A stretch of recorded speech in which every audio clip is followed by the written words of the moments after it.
The world awoke to stunning news. It was May 28, 2025. The United States had acted. It had shut down the Panama Canal. This move was unprecedented in modern times. Global shipping faced immediate chaos. The arteries of world trade felt a sudden, sharp pain. A vital link was severed seemingly overnight. The official reason given was vague. Washington, D.C. spoke of a critical security incident. Details were scarce in the initial hours. This lack of clarity fueled widespread speculation. Was it a military threat, an economic power play, or something else entirely unforeseen? Disbelief was the first reaction worldwide. Then came a wave of condemnation from some nations. The Panama Canal is more than a waterway. It stands as a symbol of global connection. Now, it had become a flashpoint. The Panama Canal's creation was an American epic. President Theodore Roosevelt championed the vision. It was a monumental feat of engineering, carved through jungle and mountain. It conquered disease and daunting terrain. The canal physically united two great oceans. The Atlantic and the Pacific were joined. This forever changed global navigation. For many decades, the United States controlled the canal zone. This was a strip of American territory. It ran through the heart of Panama.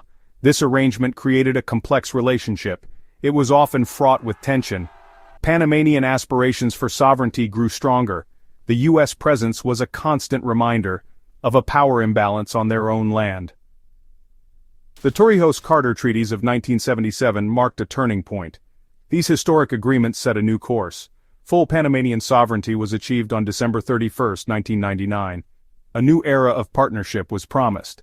Panama would now be the steward of its greatest asset. Yet, American strategic interest never truly faded. The canal remained critically important for U.S. trade. Old habits of influence can be hard to break. Tensions had been visibly simmering in early 2025.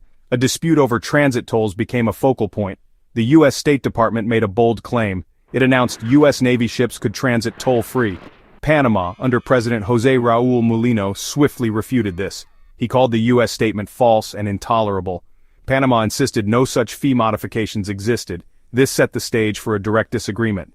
The shocking incident reportedly involved a U.S. Navy vessel. Sources suggest it was the USS Freedom, a literal combat ship, agile and modern. It attempted to transit the canal, presumably acting on the earlier U.S. toll exemption claim. Panamanian Canal Authority officials stood firm. They denied passage without the required payment. This was a direct challenge to the U.S. assertion. Reports from the scene described a tense standoff. Panamanian patrol boats may have blocked the channel. U.S. naval commanders were said to be incensed. They viewed Panama's stance as an obstruction. Panama, conversely, emphasized its sovereign right, the right to set tolls and control access. Diplomatic channels failed to quickly resolve the impasse. Washington chose to frame this confrontation differently. It was portrayed as a serious security threat. The decision to close the canal was announced swiftly. It appeared to be a unilateral American action. The world was left to grapple with the consequences. The Panama Canal is a linchpin of global trade. Approximately 6% of world maritime commerce flows through it. Its sudden closure sent immediate shockwaves. It was a body blow to an interconnected global economy. Logistics planners scrambled to react. The intricate dance of global shipping was broken. Ships carrying every imaginable good were affected. The system seized almost instantaneously. Supply chains, already fragile, were instantly fractured. Ships laden with cargo were forced to reroute. This meant longer voyages, significantly higher fuel costs, and critical delays for goods. From Asian manufacturing hubs to American consumer shelves, the impact would be felt by businesses and households. Inflationary pressures were an immediate concern. The just-in-time delivery model faced a severe test. Energy markets also felt the tremor acutely. Liquefied natural gas, LNG tankers, rely heavily on the canal. So do oil carriers and chemical transport ships. All now faced much longer, costlier journeys. Consumers would inevitably bear the increased costs. The closure, therefore, inflicts significant self-harm.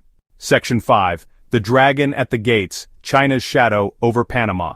Underlying this crisis are deep U.S. concerns about China.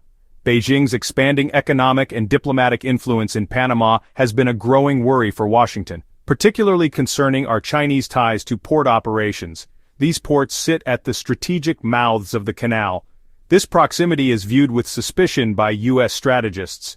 They fear a potential erosion of American influence in a region long considered its backyard. Hutchison Port Holdings, a company based in Hong Kong, is central.